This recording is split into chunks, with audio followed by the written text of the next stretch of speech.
ना खेती करने का गुण था, बस खाने का बहुत अच्छा गुण था। 5 लोगों का भोजन अकेला खा जाए, हजम कर जाए, इतना खाने वाला था। परिवार वाले बहुत परेशान। परिवार वालों ने कहा कि बहुत खाता है। तो एक दिन खाने के लिए बैठा तो परिवार वालों ने कहा कि पानी तो पी, बहुत टाइम हो गया, पानी तो पी। तो उसने कहा कि बीच तो आए।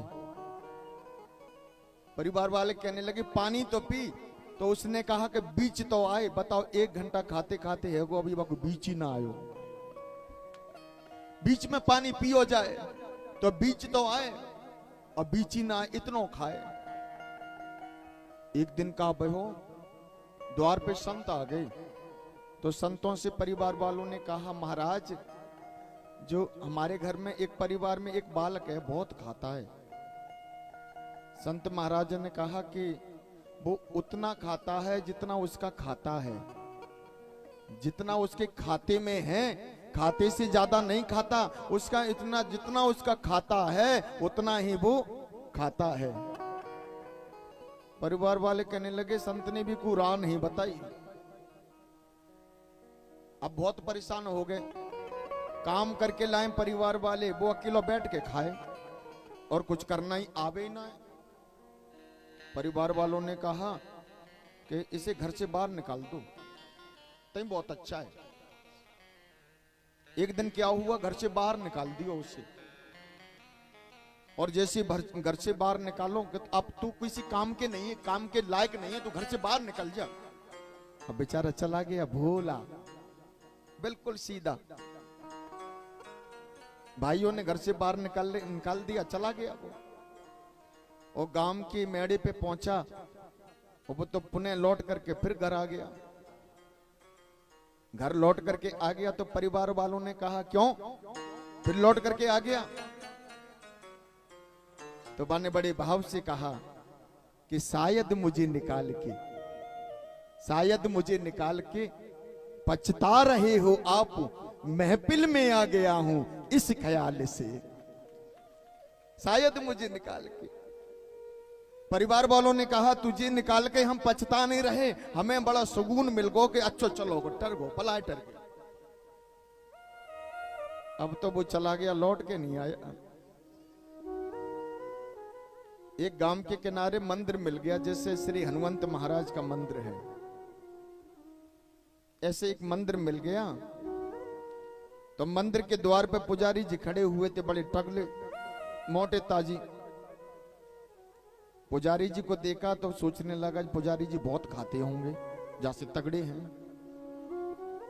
पुजारी जी के चरणों में गिर गया, कहने लगा महाराज हमें अपने चरणों में रख लो, अपना चेलवा बना लो। पुजारी ने कहा चेलवा बन जाओ, माला ले लो। माला ले ली, चेलवा बन गए। तो क्या महाराज जी बताओ करना क्या पड़ेगा? कि करना कुछ नहीं है, बस भगवान का भजन करना है, भगवान का भजन। अब सोचने लगा अगर भोजन करना है तो भगवान का भजन तो करना है, अगर पेट भरना है, भोजन पाना है तो भगवान का भजन तो करना पड़ेगा, तो करना है।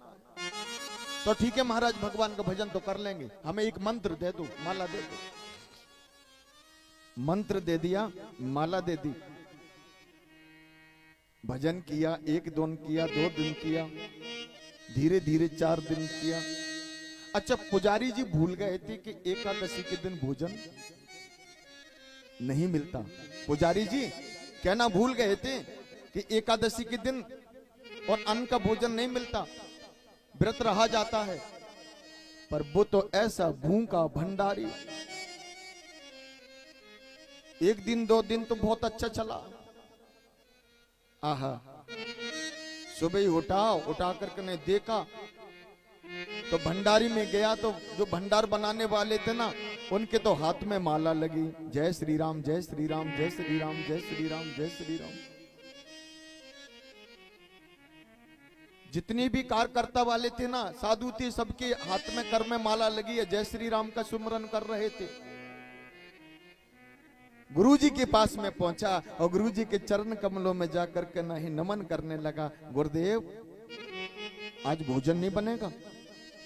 गुरुजी ने कहा अरे भाई चेलवा, आज हम आपसे पहले कहना भूल गए, एकादशी के दिन ना भोजन नहीं, भोग नहीं लगता, अन्न का भोग नहीं लगता, भोजन नहीं बनता। तो क्या महाराज भोजन नहीं बनता तो हम तो मरी जाएं, तो कि एकादशी का व्रत कर लूं? कि गुरुजी अगर हमने आज एकादशी का व्रत कर लिया तो द्वादशी तो हम देख ही ना पाए, द्वादशी तो हम देख ही ना पाए, हम तो मरी जाए। गुरुजी ने कहा जी तो बड़ा भूखा भंडारी है। तो कि भाई जहां तो भोजन नहीं मिलेगा, मंदिर पे भोजन नहीं बनता। रघुनाथ जी का मंत्र, कि रघुनाथ जी का भोग नहीं लगता। तो कि गुरुजी हम तो नहीं रह पाएंगे। गुरुजी ने कहा कि एक काम कर, तेरे लिए थोड़ा सा राशन पानी दे देती हैं, तो जिस सरोवर के किनारे चले जाना, नदी के किनारे चले जाना और कच्ची वृक्ष पेड़ के नीचे बैठ करके ना ही भोजन बना लेना। तो कि हाँ गुरुजी ठीक है। अब सोचने लगा कि बनाना तो आवे ही ना है, बनाना तो आवे ही ना है, पर आप राशन पानी दे दो गुरुजी, जो कछु होगा सो देखेंगे। अब पेट भरना है तो बनाना है, बनाना तो पर ही गए। अब क्या किया, राशन पानी रख करके नहीं सिर पे वो चलने लगा। गुरुजी ने कहा कि रुक जाने, जब भोजन बना लेना तो रघुनाथ जी को भोग लगा दियो। तो कि ठीक है गुरुजी। तो कि भोजन बन जाए तो रघुनाथ जी को भोग लगा दियो। तो कि हाँ गुरुजी ठीक है, बोल करके नहीं चला गया।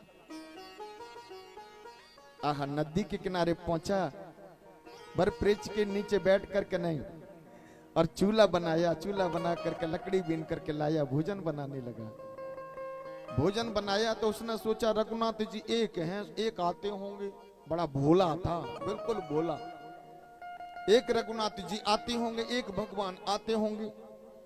अब वो भोजन बनाने लगा तो उसने 2 थाली भोजन बनाया,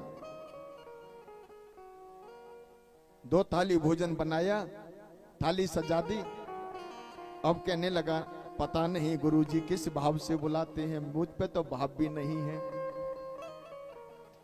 तो आज राम जी को बुलाने लगा, राम जी को पुकारने लगा, हो राजा राम आइए, राजा राम आइए, मेरे भोजन का भोग लगाइए।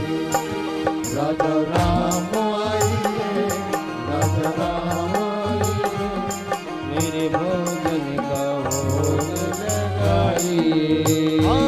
राजा राम आइए, मेरे राम आइए, मेरे भोजन का भोग लगाइए। राजा राम आइए, राजा राम आइए, मेरे भोजन का भोग लगाइए। ओ मेरे भोजन का भोग लगाइए, मेरे ताली बजा की सभी माताएं बड़े भाव से, हाँ हाँ मेरे भोजन का भोग लगाइए। ओ मेरे भोजन का भोग लगाइए। ओ राजा राम आइए, मेरे राम आइए, मेरे भोजन का भोग लगाइए। ओ राजा राम आइए, राजा राम आइए, मेरे भोजन का भोग लगा।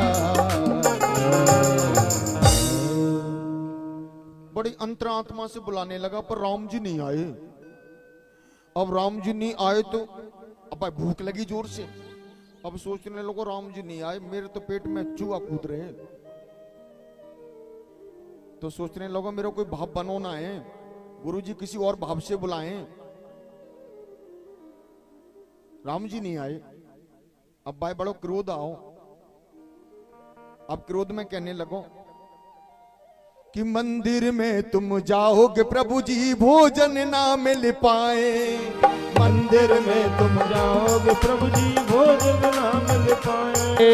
अगर तुम आशा रख रहे हो कि मंदिर में भोजन बनो, पकवान बनो, जाने की जरूरत नहीं है, भोजन नहीं मिलेगा। आज की एकादशी है, मंदिर में तुम जाओगे प्रभु जी भोजन ना मिल पाए।